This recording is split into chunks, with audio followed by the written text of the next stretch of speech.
ሰላም የሊን ሄልዝ ኬር ቤተሰቦች፣ እኔ እያሱ እባላለሁ። የሊን ሄልዝ ኬር ሶሉሽንስ ዋና ስራ አስፈጻሚ። እንደሚታወቀው ሊን ሄልዝ ኬር ሶሉሽንስ የህክምና እቃ ኢምፖርት ዲስትሪቢሽን፣ የእነሱን አፍተር ማርኬት ሰርቪስ መስጠት፣ ለእነሱ የሚሆኑ ግብአቶችን በማቅረብ ቢዝነስ ላይ ተሰማርተው የሚገኝ ድርጅት ነው። እንደዚሁም ከቅርብ ጊዜ ወዲህ ደግሞ ለሆስፒታሎች የተለያየ የሜዲካል ሪከርድ ሲስተሞችን፣ የሆስፒታል ማኔጅመንት ሲስተሞችን ከሲስተር ካምፓኒው መረብ ጋር በመሆን በማበልጸግና ዲፕሎይ በማድረግ ላይ የሚገኝ ጤና አካባቢ ላይ የሚሰራ ተቋም ነው። በቪዲዮዎቻችን የተለያየ ለእናንተ ይጠቅማሉ የምንላቸውን ቢዝነስ ነክ ነገሮች፣ ጤና ነክ ነገሮች፣ ምን እየተካሄደ ነው የኢምፖርትና ዲስትሪቢሽን አካባቢ፣ ሆስፒታሎች አካባቢ ምን አዳዲስ ነገሮች አሉ የሚለውን ነገር ለእናንተ ለማቅረብ እንሞክራለን።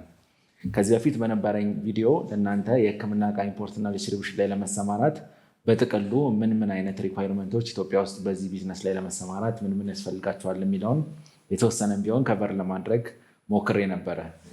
አሁን በሚኖረን ቪዲዮ ደግሞ ኢትዮጵያ ውስጥ በዚህ ሙያ ላይ ለመሰማራት ወይ በዚህ ቢዝነስ ላይ ለመሰማራት ምን ዩኒክ የሆኑ ቻሌንጆች ሊገጥሙን ይችላሉ የሚለውን ነገር ስትገቡ ምን ነገር ቅድሚያ አስባችሁ መግባት አለባችሁ፣ ምን ነገር ከፊት ሊመጣ ይችላል የሚለውን ነገር እኛን ከገጠሙ ነገሮች በመነሳት ለእናንተ የማቀርብላችሁ ይሆናል።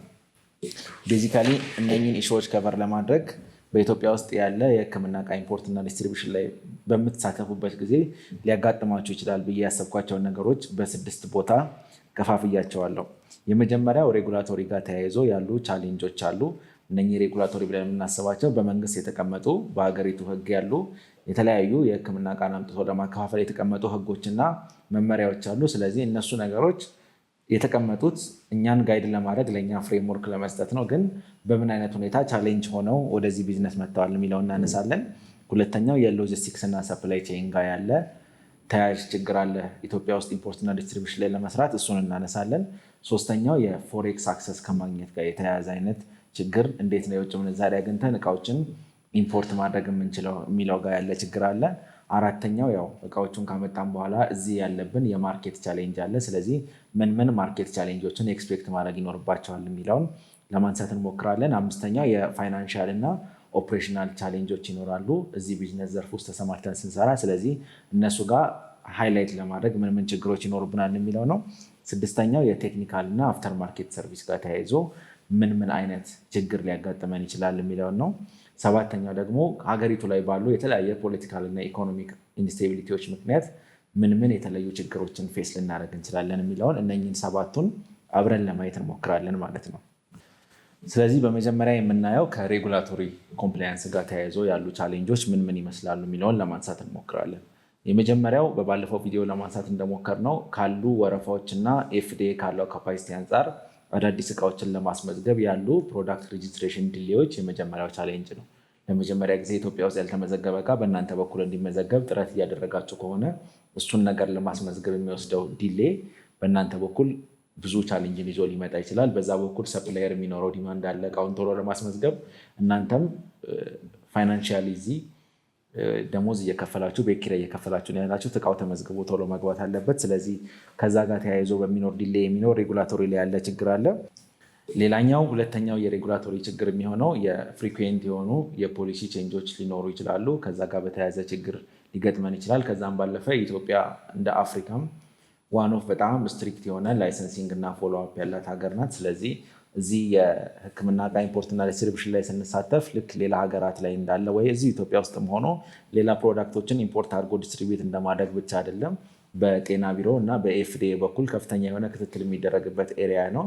ስለዚህ ከስትሪክት የሆነ ኮምፕላያንስ እና ላይሰንሲንግ ጋር በተያያዘ በተደጋጋሚ ቻሌንጅ ሊኖር ይችላል፣ በተደጋጋሚ ኦዲት ሊኖር ይችላል፣ በተደጋጋሚ ቪዚት ሊኖር ይችላል። ስለዚህ በደንብ የሚጠበቅብንን ዶክመንቴሽን አሟልተን የማንሸጥ የማንገዛ ከሆነ፣ ከሆስፒታሎች ጋር ያለንን የሽያጭና ግዢ በአግባቡ ዶክመንት የማናረግ ከሆነ፣ ኤክስፓየር ያደረጉ ፕሮዳክቶችን ጠብቀን ለእነሱ አመልክተን እንዲጣሉ ወይ እንዲቃጠሉ ማናደርግ አይነት ከሆነ፣ ስቶር ያለን አቀማመጥ ከአንዱ እቃ ወደ አንዱ ጋር ያለው ርቀት ምንድነው፣ እንዴት ነው መሆን ያለበት፣ ኮልድ ሩም ላይ ምንድነው ማድረግ ያለብን፣ በየጊዜው ካሊብሬት መደረግ ያለባቸው እቃዎች ምንድናቸው፣ እሱን ተከትለን ስትሪክት ህጉን ካልተከተለን በኋላ ላይ ለሚገኙብን የኤፍዲኤ ኦዲት ፋይንዲንጎች ትልቅ ቻሌንጅን ይዞ ስለሚመጣ ከሬጉላቶሪ አንጻር የመጀመሪያ ያነሳ ነው የፕሮዳክት ሬጅስትሬሽን ዲሌ ጋር ለዛ በደንብ መዘጋጀት አለብን። ሌላ ፕሮዳክት ላይ እየሰራን እሱን እየሸጥን ሌላ እቃ ለማስመዝገብ መሞከር አለብን እንጂ አንድ ዕቃ ላይ መቆየት አይጠበቅብንም እሱ ሬጅስተር ለማድረግ። ለዛ የፕሮዳክት ሬጅስትሬሽን ዲሌይ ችግር ሆኖ ይመጣል። ፍሪኩዌንት የሆኑ ፖሊሲ ቼንጆች ሊኖሩ ይችላሉ። ለዛ በደንብ ኮንሺየስ ሆነን በደንብ ምን ፖሊሲ ቼንጅ አለ፣ ምን አዳዲስ የረቀቁ ህጎች አለ የሚለውን በደንብ ፎሎ እያደረግን ከዛ ጋር ስቲክ ለማድረግ መሞከር በጣም አስፈላጊ ነው። ሶስተኛው ደግሞ ፍሪኩዌንት የሆነ ኦዲቲንግ፣ ስትሪክት የሆነ ላይሰንሲንግ ችግር ስላለ እሱም በተመለከተ በደንብ በተቀመጡ ጋይድላይኖች ስትሪክት ሆነን ካልሰራን የምንዝረከረካቸው ነገሮች ካሉ በኋላ ላይ ላይሰንስ እስከመነጠቅ፣ ድርጅቱን እስከመዘጋት፣ እስከ ትልቅ የገንዘብ ቅጣት ብዙ ዲሌዎችን እና ቅጣቶችን ሊያመጣብን ስለሚችል ከሬጉላቶሪ አንጻር እነኝን ነገሮች በደንብ ማየት ይጠበቅባቸዋል ብዬ አስባለሁ። ሁለተኛው ሎጂስቲክስ እና ሰፕላይ ቼን ጋር በተያያዘ ያለ ነው። ይሄ ነገር በሁለቱም ሳይድ ነው። ከውጭ እቃ ኢምፖርት አድርገን እዚህ እስኪገባልን ድረስ እዚህም ከገባ ደግሞ ክፍለ ሀገር ላለ ሰው እኔ መቀሌ ላለ ሆስፒታል የሆነ ፕሮዳክት ስሸጥ እዛ ወስጄ የማደርስበት መንገድ በጣም አስቸጋሪ ነው የሚሆነው። ፍላይት ልጠቀም ካልኩኝ ኤክስፔንሲቭ ነው። በመንገድ ሂድ ካልኩኝ ሴፍ አይደለም ሊሆን ይችላል። መንገድ ላይ ብዙ ነገር ችግሮች ሊኖሩ ይችላሉ፣ ወይ ዲሌይ ይኖረዋል እና በደንብ የተሳለጠ ሎጂስቲክስ እና ሰፕላይ ቼን ስለሌለ ከውጭ ሲገባም በባህር በኩል አድርገን በጅቡቲ አዙረን እናመጣለን ስንል የሚፈጠር የወራቶች ዲሌይ አለ። 3 ወር 4 ወር ሊወስድ ይችላል። የሕክምና ዕቃ ኢምፖርትና ዲስትሪቢሽን ላይ ደግሞ ሲመጣ እንደሱ አይነት ጊዜ የሚሰጠን ብዙ ነገር የለንም። ሆስፒታሎች ቶሎ ቶሎ ፕሮዳክቱን ሊፈልጉት ይችላሉ። በተለይ ለሸጥነው ማሽን የምናቀርባቸውን ኮንሱመብሎች ቶሎ ቶሎ መድረስ ስላለበት በዚህ በኩል ዲማንድ ይኖራል። ለዛ 3 ወር 4 ወር ቀድመን ማዘዝ ይኖርብናል። እንደሱ ለማድረግ ደግሞ ኦልሬዲ ስቶክ ያለን ዕቃ በዛ ሰዓት ላይ ይሸጥ ይችላል። እሱ ሳይሸጥ ሌላ ስፔር ገንዘብ ኖሮን ደግሞ አት ሴም ታይም ፓራላል ማዘዝ ላንችል እንችላለን። ስለዚህ በዛ በኢምፖርት በኩል የሚፈጠር ዲሌ ያለ። እዚህም ከገባ በኋላ ደግሞ የሸጥናቸውን ዕቃዎች በደንብ ወደ ሁሉም ክልል ለማድረስ የተሳለጠ ሰፕላይ ቼን እና ሎጂስቲክስ ሲስተም ስለሌለ እዛ ጋር የሚኖርብን ቻሌንጅ ይኖራል። ለዛ ወደዚህ ቢዝነስ ውስጥ ያላችሁም የመግባት ፕላን ያላቸውም ሰዎች እንደ ሁለተኛ ቻሌንጅ ይህንን ነገር ቀድማችሁ አድሬስ ልታደርጉት ይገባል። እንዴት ነው በዚህ ውስጥ መስራት የምንችለው፣ ምንድነው ቀድመን ፕላን ማድረግ ያለብን የሚለውን መያዝ ይኖርባቸዋል። ሶስተኛው በባለፈውም በሃይላይት የተነሳ ሀሳብ ነው፣ የፎሬክስ ችግር ጋር ተያይዞ ያለ ነው። በደንብ በቂ የሆነ የፎሬክስ ፍቃድ የለም። ፍሪኩዌንት ላይ አይፈቀድም። እኛ በፈለግን ሰዓት የምንፈልገውን አማውንት አናገኝም።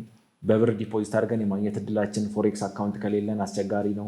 ለዛ የፎሬን ኤክስቼንጅ ሶርሴ ምንድን ነው፣ ዩኤስዲ እንዴት ነው የማገኘው፣ ባንኮች ይፈቅዱልኛል ወይስ የራሴ ምንጭ ያስፈልገኛል የሚለውን ነገር በደንብ ተጠንቶ እሱን ካፒታል ኖሮን ካልገባን ገበያ ውስጥ ከገባን በኋላ አንዱ በጣም አንቆ የሚይዘን ቦትልኔክ ከፎሬክስ ጋር የተያያዘ ነገር ስለሆነ የገንዘብ ምንጬ ኬት ነው፣ ፎሬክስ እንዴት ማግኘት እችላለሁ፣ ከባንኮች ጋር ምን ሪሌሽን አለኝ የሚለውን ነገር በደንብ መያዝና ማሰብ የሚፈልግ ኤሪያ ነው ማለት ነው። በአራተኝነት የምናነሳው የማርኬት ቻሌንጅ ነው። ማርኬት ቻሌንጅ ስንል እቃውን አመጣን፣ እዚህ ገባ፣ በዛ ሁሉ በሬጉላቶሪ በፎሬክስ ችግር ውስጥ አለፍን፣ ሰፕላይ ቼኑን አልፎ ፕሮዳክቱ እጃችን ላይ ደርሷል። ስለዚህ ማርኬቱ የሚሰጠን ቻሌንጅ አለ።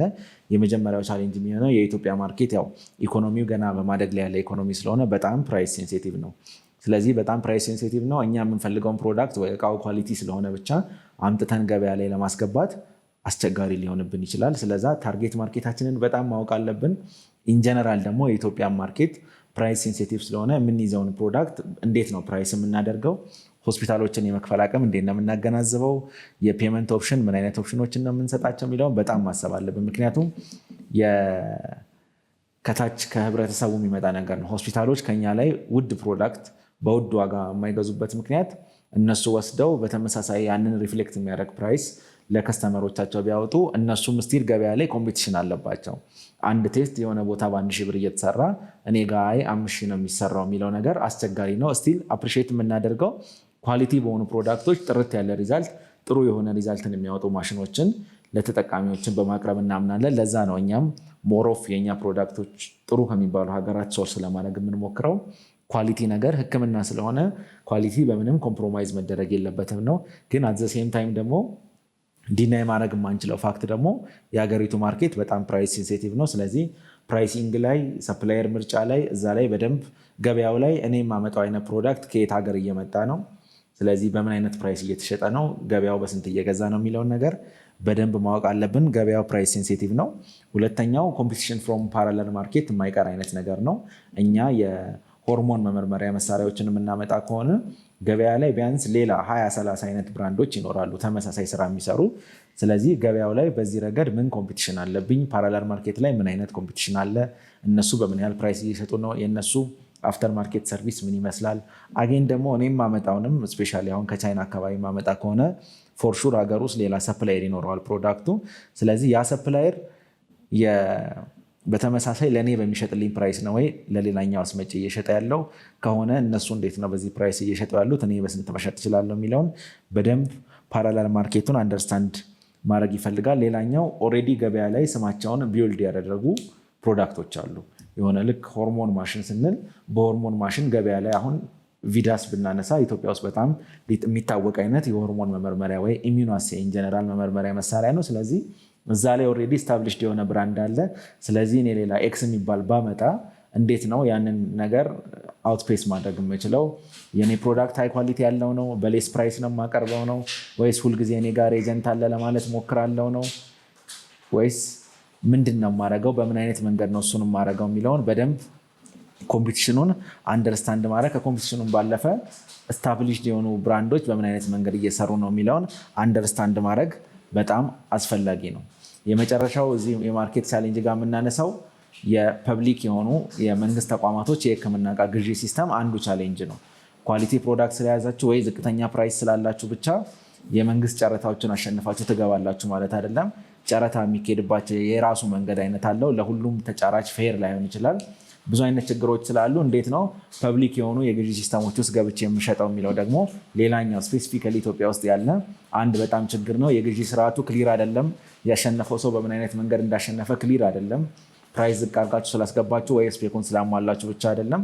አንዳንዴም ስፔኮች ቀድሞ የሚወጡባቸው አይነት ጨረታዎች ስላሉ እንዴት ነው እነኝን ፐብሊክ ቢዶች ማሸነፍ የምችለው ወይስ ለፕራይቬት ብቻ ነው ሰፕላይ የማደርገው የሚለው ነገር በጣም አስቸጋሪ ነው።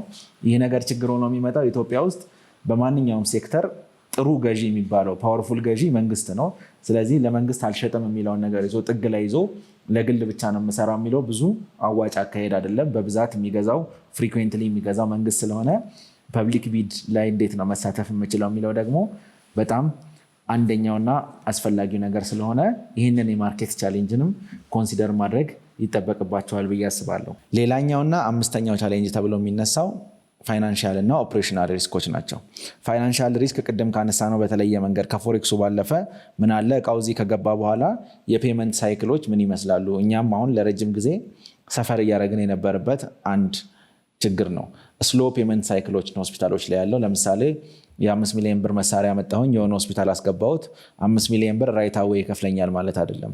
በክሬዲትም ከወሰደ አሁን ባለው የገበያ ሁኔታ አሰየው ነው። ምክንያቱም ብዙ አይነት ኦፈሮች ስላሉ ይሄ የፔመንት ሳይክሎችን እንዴት ነው የምናስባቸው? የ5 ሚሊዮን ብር ፕሮዳክት ሸጥኩለት፣ የአንድ ዓመት ክሬዲት ስጠኝ፣ በየወሩ 450 ሺህ እያረኩኝ ከፍላለሁ ቢለኝ አንድ ሰው ይህንን 450 ሺህ ብር የአንድ ዓመት ክሬዲት ስሰጠው እኔ ፕሮዳክቱን ገዝቼ ያመጣሁት በካሽ ሂሳብ ነው። ስለዚህ ለዚህ ሰው የዓመት ስሰጠው ኦቨር 12 ወራቶች ተካፍሎ የሚከፈለኝ ብር ውጭ ላይ እያስቀመጥኩኝ ነው ማለት ነው። ስለዚህ ይሄ ሰው በየዓመቱ ከፍሎኝ ዓመቱ መጨረሻ ላይ 5 ሚሊዮን ብሩን ከፍሎኝ ሲጨርስ በ5 ሚሊዮን ብሩ ለእሱ የሸጥኩለትን አይነት ፕሮዳክት መልሼ ኢምፖርት ላረግ ስል ብሩ በጣም ኢንፍሌት ስለሚሆን ያንን እቃ እንኳን አይደለም ትርፍ ማግኘት ያንን እቃ መልሶ መግዛት በጣም አስቸጋሪ እየሆነ መጥቷል። ምክንያቱም ፔመንት ሳይክሎች ረጅም ናቸው፣ ክሬዲት የምንጠየቅባቸው ወራቶች ረጅም ናቸው እና ኢማጅን ይህን የ5 ሚሊዮን ብር ማሽን በክሬዲት 10 ሆስፒታሎች ላይ አስገብቼ ከሆነ ውጭ ላይ ያልተሰበሰበ 50 ሚሊዮን ብር አለኝ ማለት ነው በአንድ የፕሮዳክት ላይን ብቻ። ሁለተኛ ሌላ ፕሮዳክት ላይን ቢኖረኝ በተመሳሳይ ለ20 ሆስፒታሎች ሌላ አይነት ክሬዲት ብሰጥ ውጭ ላይ ያልተሰበሰበ በብዙ ሚሊዮኖች የሚቆጠር ብር አኩሙሌት እያደረገ ይሄዳል። ይህንን ለመሰብሰብ አንደኛ በጣም አስቸጋሪ ነው። ተቋማቶች ባሉት ጊዜ ለመክፈል ይቸገራሉ አንደኛ። ሁለተኛው ችግር ቢከፍሉ እንኳን ያንን ብር ሰብስቤ ሄጄ ሌላ ዕቃ ለመግዛት በጣም አስቸጋሪ ነው። ምክንያቱም ዛሬ እኔ ዶላር 128 በነበረ ጊዜ የሰጠሁት ሰው ከዛሬ ዓመት በኋላ ኮሌክት አድርጌ ልገዛ ሲሄድ ዶላር 160 170 ሆኖ ሊጠብቀኝ ይችላል። ስለዚህ ለመግዛት በጣም ይቸገራለሁ። ፕሮፊቱ ቀርቶ ራሱ ብሩን ለማገላበጥ እንኳን አስቸጋሪ ያደርገዋል እና ስሎ ፔመንት ሳይክሎች በጣም አስቸጋሪ የሚሆኑበት ጊዜ አለ ነው። ስለዚህ ካሽ ኮሌክሽን በጣም እዚህ ላይ አንደኛው ቻሌንጅ ነው። ሁለተኛው ቻሌንጅ የህክምና ዕቃ እንደመሆኑ ለኤክስፓየር ዴት በጣም ሴንሲቲቭ ነው። ስለዚህ ፋይናንሻል ሎስ ይዞ የሚመጣብን አንደኛው ኤሪያ እሱ ነው።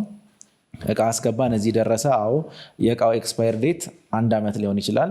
ባይ ዘ ታይም እኔ ስቶር እቃው ሲደርስ ግን ኦልሬዲ 6 ወር ከዛ በታች ሊቀረው ይችላል። ምክንያቱም ቅድም ያነሳ ነው ሰፕላይ ቼን እና ሎጂስቲክስ ዲሌዎች ስላሉ 6 ወር የቀረው እቃ እኔ ስቶር ይገባል። የሆኑ ሆስፒታሎች ኤክስፓየር ዴት ከ3 ወር በታች የቀረው አይተም ወይ ከ5 ወር በታች የቀረው አይተም አይገዙም፣ ከዛ በላይ ነው የሚፈልጉት። ስለዚህ እኔ ያመጣሁት ኦልሬዲ እኔ ጋ ሲገባ 6 ወር ነው የቀረው። ይህንን ነገር እንዴት ነው ለሆስፒታሎች መሸጥ የምችለው? ይሄ ሁሉ ዋጋ ተከፍሎ ይሄ ሁሉ ብር ወጥቶበት የመጣ ፕሮዳክት እጃችን ላይ ኤክስፓየር ሊያደርግ የሚችልበት እድል ሰፊ ነው። ስለዚህ ዋን ኦፍ ፋይናንሺያል እና ኦፕሬሽናል ሪስክ ጋር የምናነሳው ኤክስፓየር ዴትን እንዴት ነው ማኔጅ የማደርገው? ሲገባ እጄ ላይ ስንት ቀን ደርሶት ነው የሚገባው? ከደረሰ ለሆስፒታሎች በምን አይነት መንገድ ነው መሸጥ ያለብኝ የሚለውን ነገር በደንብ ካላየ ነው በተለያዩ ዲሌዎች ምክንያት እጃችን ላይ ሲደርስ 3 ወር ቀርቶትም የሚመጣ ፕሮዳክት ሊኖር ስለሚችል ዋን ኦፍ ዘ ቻሌንጅ ተያይዞ የሚመጣው የኤክስፓየር ዴታቸው የቀረቡ ፕሮዳክቶች እና ከሱ ጋር ተያይዞ የሚመጣ ኪሳራ ስለሆነ የቢዝነስ ሰዎች እዚህ ውስጥ መግባት እያሰባቸው ያላቸው ሰዎች የህክምና እቃ ለኤክስፓየር ዴት በጣም ሴንሲቲቭ ስለሆነ እቃዎቹም ሊሚትድ የሆነ ኤክስፓየር ዴት ነው ያላቸው። ቅርብ ነው፣ ብዙ አይደለም። በዛ ቢባል ዓመት ከ6 ወር 1 ዓመት ነው። ለዛ በዛ ጊዜ ውስጥ ተሽጦ የሚያልቅ እቃ እንዴት ነው የማመጣው የሚለው ማሰብ የሚኖርባችሁ ሌላኛው ኤሪያ ነው ማለት ነው። 6ኛው የቴክኒካል እና አፍተር ማርኬት ሰርቪስ ነው። ምን ያህል ብቁ የሆኑ ባዮሜዲካል ኢንጂነሮች የቴክኒካል ሰዎች አሉኝ? ሬጀንቶች ሲፈለግ በምን ያህል ፍጥነት ማድረስ እችላለሁ? ዛሬ ተጠይቄ ለነገ ጠዋት አደርስላቸዋለሁ ወይ? ሴም ዴይ ዴሊቨሪ ምን ያህል ማድረግ እችላለሁ? ተበላሸ ሲባል ኢሚዲየትሊ የድርጅታችን ያስቀመጠው ግብ ማንኛውም ፕሮብሌም ከተደወለልኝ በ48 ሰዓት ውስጥ ሪዞልቭ አደርጋለሁ ካለ እንዴት ነው ሄጄ የሆነ ሩቅ ቦታ ላይ ከአዲስ አበባ ርቆ ያለ ቦታ ላይ ያለን ችግር ሪዞልቭ ማድረገው? ስለዚህ ቴክኒካል እና አፍተር ማርኬት ሰርቪስን እንዴት ነው ሃንድል ማድረገው? ዴሊቨሪ፣ ሜንቴናንስ የመሳሰሉት ነገሮች አንዳንዴ ኬዮቲክ ይሆናሉ እና ለዛ ከስተመረንም ሳናስቀይም የኛንም ኦፕሬሽናል ነገር በጣም ሳይለጥጥብን እንዴት ነው ይህንን ማድረግ የምንችለው የሚለው አንዱ የህክምና እቃ ኢምፖርት ላይ ስንተሳተፉ ሊገጥማችሁ ከሚችሉ ዋና ችግሮች መሃል ነው። የመጨረሻው የፖለቲካል እና ኢኮኖሚክ ኢንስቴቢሊቲ ነው። እሱንም በደንብ ኮንሲደር አድርጋችሁ መግባት ይጠበቅባቸዋል። የመጀመሪያው ያው በመላ ሀገሪቱ ምን ያህል ተንቀሳቅሼ መስራት እችላለሁ፣ ምን ያህል ከጫፍ ጫፍ ያለ ቦታ ላይ ሄጄ ፕሮዳክቴን ፕሮሞት ማድረግ፣ ዴሊቨር ማድረግ፣ አፍተር ማርኬት ሰርቪስ መስጠት እችላለሁ የሚለውን ነገር በደንብ ማወቅ ይኖርባቸዋል። ለዛ ለሙሉ ሀገሪቱ ብላችሁ የምታመጡትን ፕሮዳክት የሆነ ኤሪያ ላይ ብቻ መሸጥ እንዳይኖርባችሁ ከዛ ጋር ተያይዞ ያለውን ነገር በደንብ ማሰብ ይኖርባቸዋል። ሌላ ከዩኤስዲ ጋር ተያይዞ ያለ የኢኮኖሚክ ኢንፍሌሽን ይኖራል። ያመጣነውን ፕሮዳክት ከሸጥን በኋላ መልሰን ልንገዛ ስንል ላይችል የሚችልበት እድል ሰፊ ነው። ወይ ፕሮፊት ማርጅናችን 15% ነው ብለን አስበን መጨረሻ ላይ 3% ሊሆን ይችላል።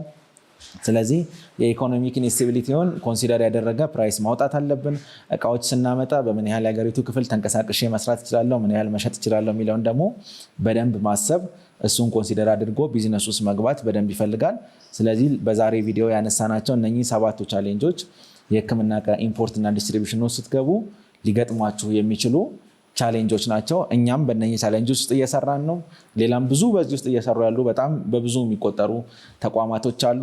ለእናንተ እንደ ማሳወቂያ ናቸው። ቢፎር ሃንድ ፕላን አድርጋችሁ ኦኬ ለዚህ በዚህ አይነት መንገድ ነው ፕላን የማደርገው፣ ለፎሬክስ እንዲህ ነው፣ ለኤክስፓየር ዴት እንዲህ ነው፣ ሬጉላቶሪ ነገር ላይ እንዲጠነቀቃለሁ የሚለውን ነገር በደንብ እንድታዩና እንድታስቡበት ነው።